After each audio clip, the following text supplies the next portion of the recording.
ओम शांति।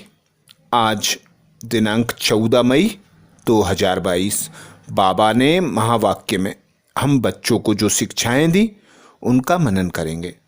आज बाबा बोले, शरीर निर्वाह अर्थ कर्म भल करो, लेकिन कम से कम 8 घंटा बाप को याद कर, सारे विश्व को शांति का दान दो, आप समान बनाने की सेवा करो। बाबा बोले, मीठे बच्चे, शरीर निर्वाह अर्थ कर्म भल करो, लेकिन कम से कम 8 घंटा बाप को याद कर, सारे विश्व को शांति का दान दो, आप समान बनाने की सेवा करो। अर्थात शिव बाबा निराकार परमात्मा, जिन्हें हम 63 जन्मों से पुकार रहे थे, अब वे आए हैं हमें इस दुख की दुनिया से निकाल सुख की दुनिया में, शांति की दुनिया में ले जाने के लिए। तो अब वही बाप आकर कहते हैं कि शरीर अर्थ भल काम करो, लेकिन जो समय बचता है उसमें कम से कम 8 घंटा बाबा को याद करो, क्योंकि जितना जितना हम आत्माएं योग में रहती हैं, उस पिता परमात्मा की याद में रहती हैं, उतना उतना सारे विश्व को शांति प्राप्त होती है।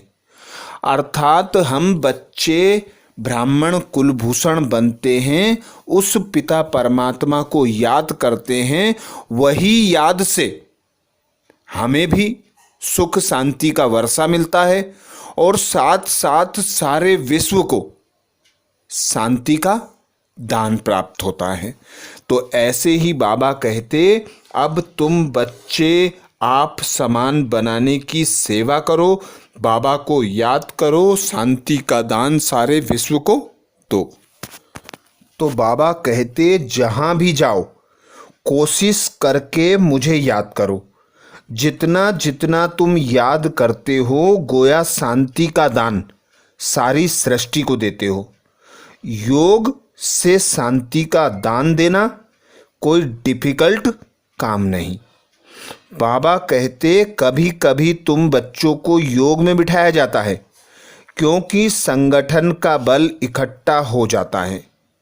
तो बाबा समझाते हैं, शिव बाबा को याद कर उनको कहो कि यह हमारे कुल वाले हैं, इन्हों की बुद्धि का ताला खोलो और उन सब को एक पिता परमात्मा को याद करने की श्रीमत दो।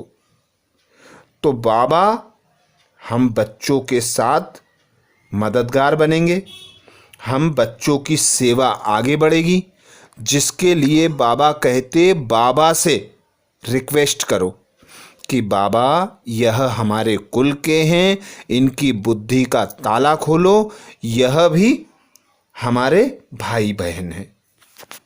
बाबा कहते, यह भी याद करने की युक्ति है। अपनी प्रैक्टिस तो ऐसी रखनी है कि चलते फिरते शिव बाबा याद रहे। प्रश्न किया बाबा ने, सूर्यवंशी घराने में ऊंच पद पाने का पुरुषार्थ क्या है? सूर्यवंशी घराने में ऊंच पद पाने का पुरुषार्थ क्या है? उत्तर में बाबा कहते, सूर्यवंशी घराने में ऊंच पद पाना है तो बाप को याद करो और दूसरों को कराओ। जितना स्वदर्शन चक्रधारी बनेंगे और बनाएंगे, उतना ऊंच पद पाएंगे। अर्थात स्वयं भगवान निराकार परमात्मा पिता कहते हैं, हे बच्चे, तुम आत्मा हो, हम परमात्मा हैं, तुम बच्चों के बाप, तुम 63 जन्मों से विषय सागर में रहे हो, अब तुमको क्षीर सागर में ले जाते हैं। बाकी थोड़ा समय है, यह अंतिम जन्म है, इस जन्म में पवित्रता की प्रतिज्ञा करो। यह जो मत मैं देता हूँ, यह कोई गलत तो नहीं है। कहते भी थे तुम हमको पावन बनाओ, तो अब मैं आया हूँ तुम आत्माओं को मुक्ति, जीवन मुक्ति का वर्षा देने। तो अब मुझे याद करो, पावन बनो और औरों को पावन बनाने की सेवा करो। स्वदर्शन चक्र चलाओ। देखो मुझ में कितनी कमी कमजोरियां हैं, उन कमी कमजोरियों को दूर करो और जो भी संपर्क में आते हैं, संबंध में आते हैं, उन्हें भी स्वदर्शन चक्र चलाने का अभ्यास कराओ। उनकी भी कमी कमजोरियों को दूर करो और कहो एक शिव बाबा को याद करो, खुद को आत्मा अनुभव करो। तो बाबा कहते सूर्यवंशी में उच्च पद प्राप्त हो जाएगा। दूसरा पॉइंट बाबा बोले पुरुषार्थ कर पास विद ऑनर बनो। ऐसा कोई कर्म ना हो जो सजा खानी पड़े। सजा खाने वालों का पद भ्रष्ट हो जाता है।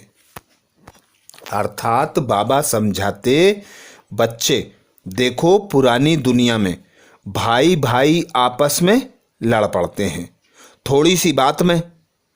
वहाँ सतयुग में जहाँ तुम्हें जाना है वहाँ जानवर आदि भी नहीं लड़ते। तो तुमको भी सीखना है, नहीं सीखेंगे तो बाबा कहते बहुत सजाएं खानी पड़ेंगी, पद भ्रष्ट हो जाएगा। सजा लायक हम क्यों बने? हम पुरुषार्थ कर पास विद ऑनर बने, यही ओना लगा रहे। क्योंकि बाबा कहते आगे चल के मैं साक्षात्कार कराऊंगा कि किसने क्या गलती की, किसने किसको दुख दिया, किसने खराब कर्म किए, इसलिए पदभ्रष्ट हो गया। तो अभी पुरुषार्थ कर पास विद ऑनर बनने के लिए कोई ऐसा कर्म नहीं करना है जिससे धर्मराज की सजाएं खानी पड़े, क्योंकि सजाएं खाने वालों का पद भ्रष्ट हो जाएगा। जिस प्रकार हम देखते हैं कोई खाली पेज होता है, वह एकदम साफ स्वच्छ दिखाई देता है, पर उस पर यदि पेंसिल चला दी जाए और उसे मिटाया जाए तो वह नए के समान नहीं होगा। तो ऐसे ही बाबा कहते अपना चरित्र बेदाग बनाओ, कोई गलती मत करो। तो खुद को चेक करना है, स्वदर्शन चक्रधारी बनना है, पास विद ऑनर बनने का पुरुषार्थ करना है। गीत सुनाया बाबा ने, इस पाप की दुनिया से कहीं दूर सुख की दुनिया में ले चल। तो बाबा कहते यह प्रार्थना है बच्चों की। किन बच्चों की? जिन्होंने अब तक नहीं जाना है, पर तुम ब्राह्मण बच्चे जान गए हो। इस पाप की दुनिया से बाबा हमें लेने आया है पुण्य की दुनिया में। वहाँ सदैव बाबा कहते आराम ही आराम है, दुख का नाम निशान नहीं। अब अपनी दिल से प्रश्न पूछा जाता है कि हम उस सुख धाम से फिर दुख धाम में कैसे आ गए। तो यही चेक करना है कि बाबा आकर हमें पावन दुनिया में, सुख की दुनिया में, शांति की दुनिया में ले जाते हैं, फिर हम गिरते गिरते यहाँ दुख की दुनिया में, पतित दुनिया में कैसे आ जाते हैं। तो वही गलतियाँ दूर करना है, स्वदर्शन चक्रधारी बनना है, एक पिता परमात्मा को याद कर अपने पापों का बोझा हल्का करना है, इस अंतिम जन्म में पवित्र जरूर बनना है। हमारा पिता परमात्मा निराकार, मर्सीफुल है, नॉलेजफुल है, ब्लिसफुल है, पवित्रता में भी फुल है, प्यार में भी फुल है। उसकी महिमा जो है वह फुल सागर से की जाती है। तो बाबा कहते अब तुम ब्राह्मण बच्चों को भी ऐसा ही बनना है, किसी को दुख नहीं देना है, क्योंकि जहाँ तुम जाने वाले हो वहाँ जानवर भी किसी को दुख नहीं देते। तो ऐसा बाप समान गुणवान, हर गुण में फुल बनना है, क्योंकि अब हमें जाना है सतयुग में, जहाँ कोई कमी कमजोरी चलती नहीं। तो यहीं कमी कमजोरियों को दूर कर 16 कला संपूर्ण, सर्वगुण संपन्न, संपूर्ण निर्विकारी, संपूर्ण अहिंसक बनना है। जो देवताओं की महिमा है उस महिमा को स्वयं में धारण करना है। आज बाबा ने हम बच्चों को वरदान दिया।